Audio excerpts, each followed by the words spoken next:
on the nostalgia critic. I remember it so you don't have to.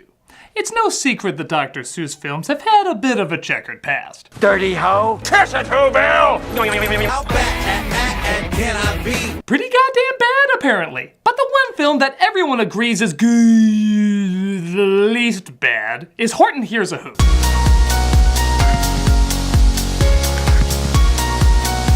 Starring Jim Carrey and Steve Carell, because that worked so great before, the film was based on the hit book that led to an underperforming box office. Over time, though, it's gotten a reputation as the closest thing to a good Dr. Seuss movie we ever got. Well, I'm here to ask, is it really? I mean, granted, we all know Seuss needs more anime references, emo kids, and whatever the hell this is. But is it good enough to count as a decent movie, or is it just the least painful? Well, I think it's time to look over what was ironically overlooked, a film about being overlooked. So let's look it over. This is my review of Horton Hears a Who. It starts off pretty enough with a colorful and creative environment as Jim Carrey, thank God not covered in makeup to look like the character this time, is teaching a class of ugly about the various animals in the forest. The leaf bug. No, they're on me! Look at... Yeah, that's definitely movement. Your kid should like that. Then a sour kangaroo, played by Carol Burnett, looks over the shenanigans Horton is causing. Why can't I play with the other kids, Mom? The jungle is no place to act like a wild animal. She'll learn to lighten up and he'll be happy. Can we just skip that 1/3 of the movie now? But a tiny speck flies by and Horton hears a sound from it. The animation cleverly goes hand-drawn to show Horton's imagination, mimicking Seuss's original style, but unfortunately the rest of the style seems to like action and references for the sake of there just being action and references. I love the smell of bananas in the morning! I feel the diplomatic process is beginning to break down. It's just like Robin Williams in Aladdin, except he came in halfway through the film so we could get to know the characters, and this hasn't even been 9 minutes yet. Horton catches the speck on a flower, but the kangaroo is not amused! No, really, she sounds like that. Absurd.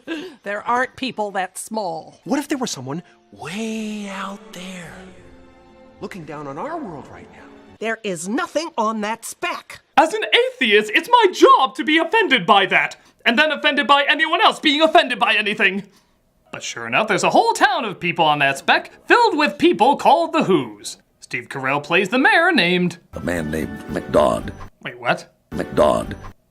Wait, what? McDodd. McGod? McDodd. McGod? McDodd. Whatever, you just call him that to rhyme with odd. Was devoted and fair and a little bit odd. Apparently Who's sperm come out of shotgun barrel testicles because the mayor has 96 daughters. And I'm gonna take a wild guess and say his wife would not look that good after so many births. I think this will be a more fitting representation. There is, however, one boy in the group, he's the oldest, named Jojo, who the mayor is prepping to take over as mayor. But he never speaks because, get this. And why didn't he speak? Well, I think that the lad was afraid if he did, he might let down his dad. Clearly you understand why many children also don't speak. You read a child psychology book, Dr. Seuss! Says people! Meanwhile, Horton comes across his friend, Seth Rogen. Yeah, they named this character something else, but listen to him. That's awesome, Horton. That really helps. Even if I said the character's name, all you would hear is Seth Rogen. Watch. Seth Rogen. See? He tells Horton to keep the speck to himself, but Horton's students, I think the whole teacher thing never comes back with Horton, accidentally get him to blurt it out. However, Horton's movements are causing big earthquakes in the Who's world because all of this somehow had no impact. However, this disturbs the mayor, who suggests postponing their big Who celebration. They of course don't listen to him, mirroring the rejection Horton is going through as well, but it seems the Who's just want to ignore the problem and spend their time on Who space. Yeah, you see why topical jokes don't always work, Seuss movies? Horton and the mayor finally hear each other, and they try to explain who/what/who they are. Your whole world fits on a flower in my world. It's pretty amazing. And if you don't want me to go astronaut from Twilight Zone on your ass, you'll... that sounds like fun. Realizing the danger they could be in, the mayor asks Horton to locate them a safer spot to be placed. Horton decides to put them at the top of a mountain, because those are safe as hell. But he decides to do it once again through hand-drawn animation. Oh cool, you mean like in Seuss's original style, like what you did before? Or South Park just made fun of anime at the time, I guess we can too. It is clear that you are no match for my technique. Hey!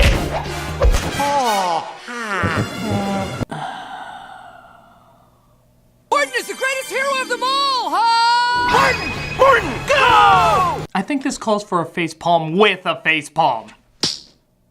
You are fast, Horton, but the kangaroo has monkeys! I will make monkeys of these monkeys. It is their destiny. Huh? Where does an elephant and Dr. Seuss even watch anime? Is there a crunchy rhyme? But Mount New is that way! Ha ha ha! Oh my god, stop! Thank you, please never anything again. Finally, we can get the story back on track.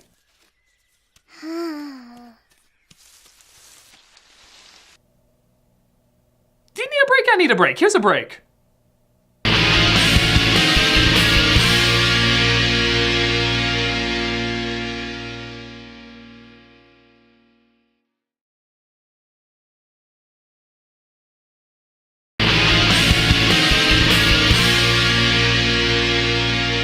So Horton crosses a shaky bridge to get to the mountain as, once again, Horton's movements seem to only affect the environment around the mare.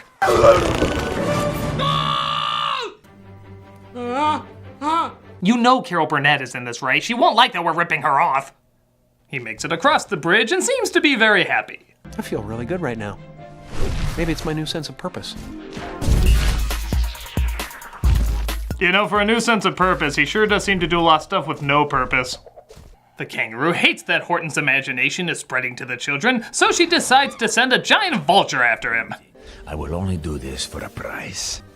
This little kangaroo. Quiet, Rudy. Mommy's thinking it over. I'm so glad she's fighting for the children by debating whether or not she wants to sacrifice her own to a vulture. I will take it. No, I'm not done. What the hell was up with that?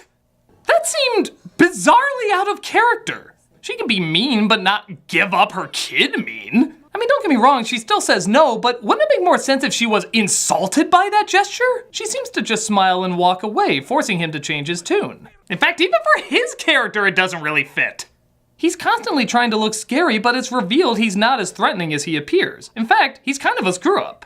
So why was this pointless moment of two characters breaking character even in here? It doesn't seem to add anything, it's not very funny, and it doesn't match their personas. I mean, it makes about as much sense as having... Oh, that's right, they just like pointless shit. Isn't that sad, Bill? Mm-hmm. It's very sad.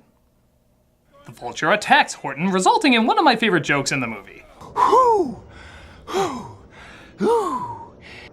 I just know he's gonna jump out somewhere. Hello. I can't help it, I like it when the movie critiques its cliches before I do. He manages to fight him off, but the town finally notices that shit is happening, resulting in the politicians high up saying nothing is wrong. You sure this is fiction? The mayor finally tells everybody what's going on, though. A giant elephant in the sky! Don't bother looking, he's invisible. Would it sound better if it was a turtle and was written by Stephen King? They obviously don't believe the mayor, and the flower is taken away before he can prove Horton is really around. Like in the book, it's dropped into a gigantic field of flowers, making it impossible to find. And exactly like the book, he finds it. I never said the book was flawless. The Who's finally here, Horton, which allows him to do his best John F. Kennedy impersonation. And we will put us back on Mount Noor before the end of this decade. There's a JFK in Dr. Seuss too. You know what, if there's a Who Christ, why am I questioning anything? The kangaroo finds out though and tries to rally everybody behind her. This is Horton we're talking about. You all know him. He wouldn't hurt a fly, except for that fly city he sat on. But he didn't do that on purpose. Huh, so in this version, Horton already killed a town of tiny living things. The crowd rushes towards Horton to take the speck away from him, so all the Who's try to scream to be heard. This leads to a musically and visually creative climax, resulting in all the various noises they can make. Sure enough, JoJo just happened to create a device in his off time to make the loudest noise in town. Yeah, sure. And JoJo, of course, sounds off the final sound, speaking for the first time, breaking the sound barrier. I don't know. But the animals finally hear it, and the kangaroo's son saves them and brings the flower back to Horton. Yeah, there's punk rock in Dr. Seuss too. I don't care. Horton apparently is nice enough to even forgive the kangaroo.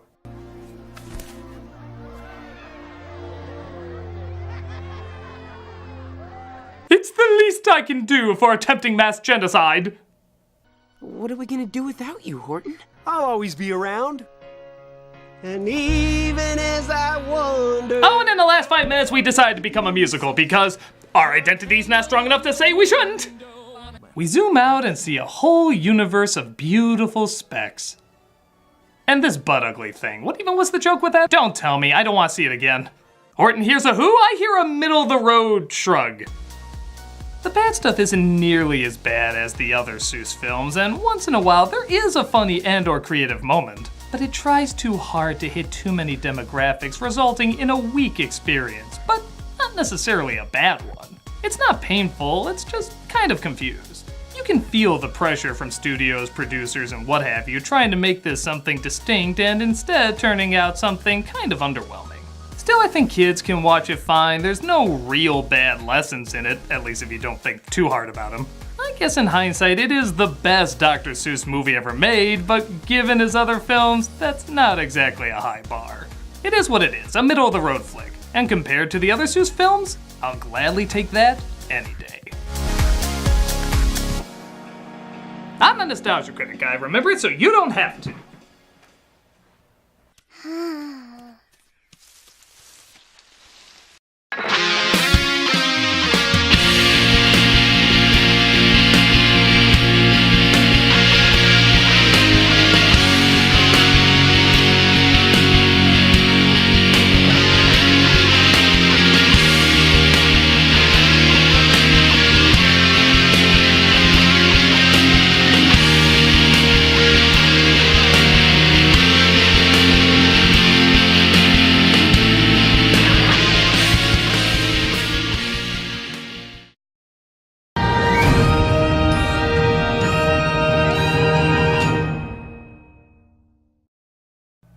Hey, Doug Walker here, doing the charity shoutout, and this week we are doing BRC.